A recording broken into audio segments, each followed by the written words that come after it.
Kesäinen fiilis, se kylmisenä raastatan tunteen mä ensi vuonna aion haaskan vasta. Kesällä kaikki vaan tuntuu niin hyvältä, meiltä paljon fanea löytyy tältäkin kylältä. Vuosi sitten alettiin ne videoita tehdä ja ensi vuonna ollaan ne tubettomiksi.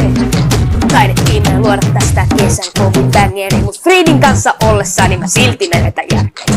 Otetaan me, kutsut tubekoniin, avarsesta hakeen sultas palkitsut ne kotiin. Napattais myös vuoden videopalkinto, saatais pettyneeksi jopa vasta saajanto. Kuvattaamme videoita, saadaan niistä hyviä muistoja. Ei tarve enää huolehtia suksen muistoja. Kesällä kun kukaan ei tietenkään hiidä, joten kaikki laturaimat ottakaa siitä. Friedi tossa heittää ihan hiton hullu riimiin, kolmistaan me ollaan ihan ketun hyvä tiimi.